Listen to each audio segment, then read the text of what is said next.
Bangladesh West Indies দ্বিতীয় one day শেষ এবং দ্বিতীয় ওয়ানডেতে বাংলাদেশ ব্লান্ডার করে ফেলেছিল।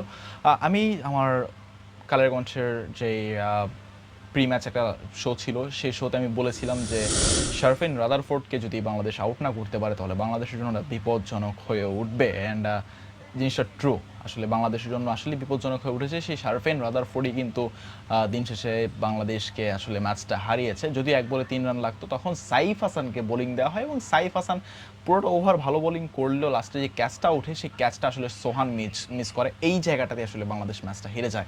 এরপর যখন 1 ওভারে ওয়েস্ট ইন্ডিজ 10 রান নেয়, বাংলাদেশের যখন 11 রান দরকার, ঠিক তখন আমাদের ক্যাপ্টেন ওপেনিং নামালেন কাকে? সৌম্য সরকার এবং সাইফ হাসানকে। Soumya Sarkar is hard hitter batsman, but he is not prepare for super over. আপনি যদি দেখেন যে আপনার মূল ম্যাচের ইনফর্ম ব্যাটার ছিলেন রিশাদ হোসেন, যিনি কিনা 14 বল 39 রানের একটা অনবদ্য ইনিংস খেলেছেন, যেখানে 3টি ছক্কা ছিল রিশাদের। সেইখানে আপনি সৌম্য সরকারকে কীভাবে ওপেনিংয়ে নামান আপনার যখন 6 বলে 11 রান দরকার হয়? আপনার ইজি জেতা ম্যাচ, আপনার হাতের ম্যাচটা। জিনিসটা এমন যে আপনাকে আমরা তো নলা বলি, লোকমা বলা হয় সেটাকে। লোকমা আপনার মুখে তুলে দেওয়া হয়েছে, আপনি গিলতে পারছেন না, সেটা আপনাকে গিলিয়ে দেওয়া হবে। মানে এই জিনিসটা এরকম, আপনি খেতে পারছেন না।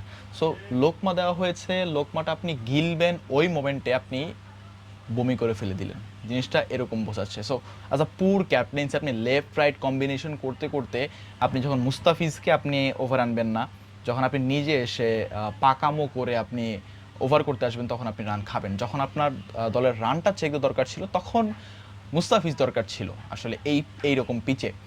বাট আপনি কি করলেন? আপনি নিজে ক্যাপ্টেন মেহেদী হাসান মিরাজ এসে আপনি ওভার করলেন।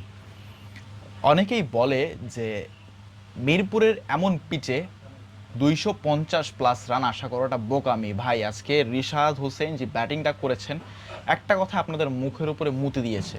সত্য কথা যেটা, রিশাদের 14 বল 39 রানের যে ইনিংসটা, সেই ইনিংসটাই আসলে বলে দেয় যে মিরপুরের পিচটা কেমন। দেখেন 2010 সাল থেকে 2015 সাল পর্যন্ত বাংলাদেশের যে টিমটা ছিল, বা 15 থেকে এই 25 পর্যন্ত বাংলাদেশের যে টিমটা, বাট পিচটা কিন্তু একই রয়ে গেছে। এই পিচেই সাকিব আল হাসান, তামিম ইকবাল, মুশফিকুর রহিম তারা কিন্তু 8000 রান করেছেন। যদি একবার চিন্তা করেন যে এর থেকে ভালো পিচ যদি বাংলাদেশি ব্যাটাররা পেতেন, তাহলে তাদের রানটা কোথায় গিয়ে দাঁড়াতো? তাদের খেলার মানটাও বেড়ে যেত, তাদের রানটা প্লাস 10,000 প্লাস হয়ে যেত। অলরেডি তামিম ইকবালের ওভারঅল 13,000 রান। সো তাদের 13,000 রান ওয়ানডেতে অনায়াসেই, 10,000 রান ওয়ানডেতে অনায়াসেই হয়ে যেত। সেই পিচে আপনারা কিভাবে বলেন যে 250+ পিচ না এটা? একজন সাংবাদিক হিসেবে আমরা যেটা দেখি, আমরা আসলে সেটাই পোস্ট করি। আমি পোস্ট করেছিলাম যে একটা ব্রেকডাউন দিয়েছিলাম রানের, যে প্রথম ওয়ানডেতে যারা রান করেছেন, বল বেশি খেলেছেন, সেই যে কটা বল বেশি খেলেছেন সেই কটা বল থেকে একটা করে সিঙ্গেল এসলেও সেখানে রান 300 হয়ে দাঁড়ায়। আমার সেই পোস্টে অনেকে কমেন্ট করেছিলেন, লেজিট কমেন্ট যেগুলো, যে আমাকে ক্রীড়া সাংবাদিক কে বানিয়েছে। ভাই, আমরা সাংবাদিকরা যা পোস্ট করি, যা লিখি, তা একেবারে পরিপূর্ণভাবে এবং পরিপক্কভাবে আমরা আসলে লিখি। বাট আপনারা সেটা আসলে আপনারা ডিনাই করে দেন।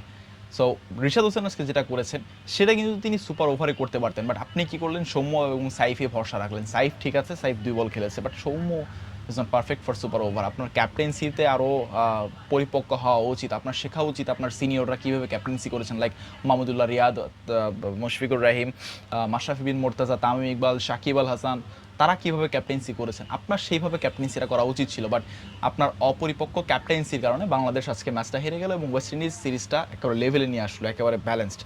সো এই পাকামো ক্যাপ্টেন্সি যদি আপনি নেক্সট ম্যাচও করেন, অর্থাৎ থার্ড ম্যাচও করেন, তাহলে আপনারা অবশ্যই 2-1 সিরিজ হারতে যাচ্ছেন এবং এই সিরিজটা হারলে আপনাদের কোয়ালিফায়ার্স খেলা লাগবে এবং আমরা কাপ জিতি না কোয়ালিফায়ার একটা কাপ আমরা জিতবো, এটা আমরা স্বপ্ন দেখছি। Thanks for all.